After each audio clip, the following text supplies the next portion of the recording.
I'm Matt Towery from the Internet News Agency, Insider Advantage, and the Southern Political Report, reporting live at, what has become 1:30 Eastern Standard Time today, as actually daylight savings time, as we hear the news that Mitt Romney has suspended his campaign for the presidency and for the GOP nomination. Now, let's talk for a moment about the ramifications of this decision. First and foremost, the wire services and most of the pundits are saying that this clears the way for John McCain to be the nominee of the Republican Party.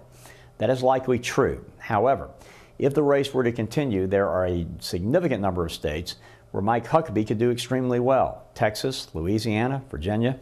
And so Huckabee has to decide what he will do now. Will he also exit the race, or will he continue to battle on against McCain, who in fact he was the blocking back for in destroying Romney and his campaign? We'll have to wait and see what comes of this. There will be tremendous pressure put on the McCain campaign to take Romney and place him on the ticket. This will come from the highest sources of the Republican Party. You'll hear it from every talk show host. You'll hear it from a lot of people saying that Romney needs to be on the ticket. But does John McCain owe Mitt Romney, or does he owe Mike Huckabee? And which one of those two candidates would bring more of the red states back to the Republican Party if the theory is that John McCain loses those states because he is so-called liberal or out of step with Republicans? Arguably, that might be not Mitt Romney, but instead the former governor of Arkansas, Mike Huckabee, who was able to carry the red states such as Georgia and Alabama and Tennessee, which were thought to be Romney territory and were going to be the beachhead for a Romney continuation of his campaign, the other night. And of course, our polling was the first and only in the country to show that Huckabee would carry Alabama, would likely carry Georgia, and would come very close in Tennessee, and in fact, he did win in Tennessee. Now, there's a lot of maneuvering going on behind the scenes right now, because Romney would not have made this move so early without having some sort of game plan in mind, because there are too many important and influential individuals involved in this campaign to give up altogether. I want to take you back to 1980, when Ronald Reagan was the surprise winner of the Republican nomination on his side of the aisle. At that time, Reagan was viewed to be an extremist, and the mainstream Republican Party did not want to accept Ronald Reagan as their nominee.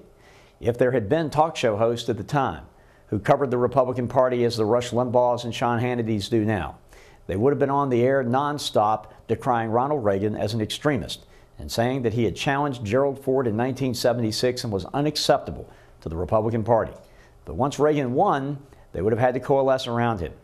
But one of the things that happened in 1980 was a strong push, which required a great deal of maneuvering, to put George W. Bush, H.W. Bush, the 41st president of the United States later on, and at that time a candidate for the presidency who had won Iowa but lost to Reagan later on the ticket at the Republican convention.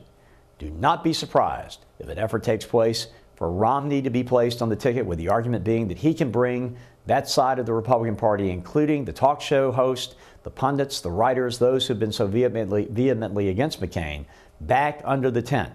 It will be a battle between Romney and Huckabee to see who can have a chance to be the vice presidential nominee running with Mitt Romney, running with John McCain. This is going to be an interesting battle, and perhaps, knowing McCain, he could default to a third party. We will not know. It's not expected that either one of these gentlemen will get a nod anytime soon as to whether they will be the vice presidential nominee running with John McCain. But we have to now turn our eyes to the candidacy of Mike Huckabee. What will he do? What will he say?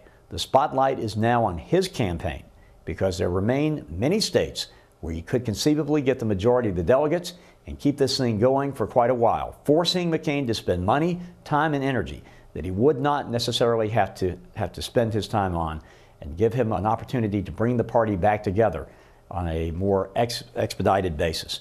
We'll wait and see. Meanwhile, the Democrats battle it out, toe for toe, all the way, probably to their convention, with Florida and Michigan waiting in the wings, trying to decide whether they will be seated or not and determine the Democratic nomination.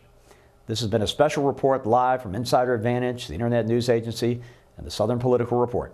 I'm Matt Towery. Have a good day.